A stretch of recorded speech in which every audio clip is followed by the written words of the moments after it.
So I know there's been some great stories with this cup. What are a few you could share with us? For radio, Cam Ward comes to mind.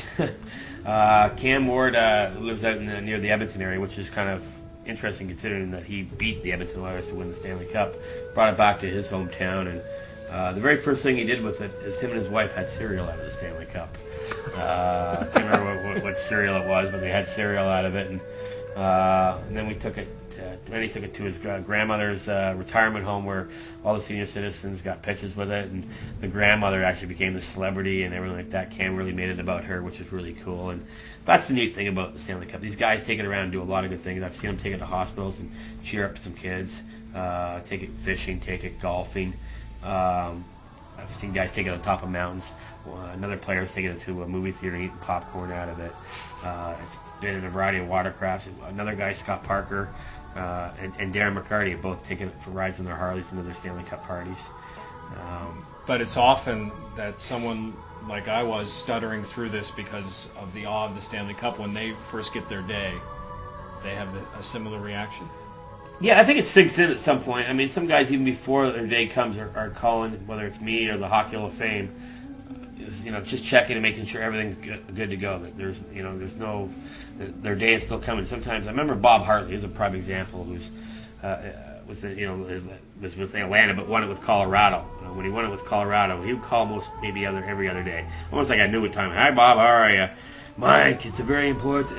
Bob, we're coming. Don't worry, we're there on this day. And he's a great guy, and just when you got a guy like that, and coaches sometimes are so serious, he was like a kid. He really was, and I mean that in the nicest way, because he just was so thrilled to get the Stanley Cup, and every time he still sees it, he's so happy to see it, and guys are like that. Phil Bourque today, he comes up and gives it a big wrap around, and he calls it his mistress, and I mean to me that's awesome. And every time I run into guys that have their name on it, they're just thrilled. It's like, as I always say, and Phil, gives it a lift, and that's membership. He has the right to do that whenever he wants for the rest of his life. He's earned that right because his name is on here, and that's what's cool about it. And I think when the guys get to see their name on it, which doesn't happen until the fall, it really sinks home, I think. Every kid who ever put a pair of skates on dreamed of winning it. I dreamed of winning it. Fortunately, I suck, so I get to look after it, which I guess is the second best job in the world. And you do so with white gloves. Yes. Yeah, the fact that I work for a museum, the Hockey Hall of Fame is a museum, and whether you work in sports or art or dinosaurs or whatever it may be, you always handle every one of your artifacts with white gloves, partially because of the acidity of your hands, but it kind of seems stupid when we let every fan touch it. And I give it a clean every night, make sure that it's all shined up and get the hands off, so people really like the way that we treat it. It's a respect thing as a Hall of Famer, a keeper of the cup, and also the fact that when it gets presented, the first fingerprints that touch it, outside of the commissioners, are the winners. Has it ever had to been repaired? A little bit, yeah. I mean, again, and unlike, we're in your room here, and you would never get this with the World Series or the Vince Lombardi or whatever, any Major League trophy.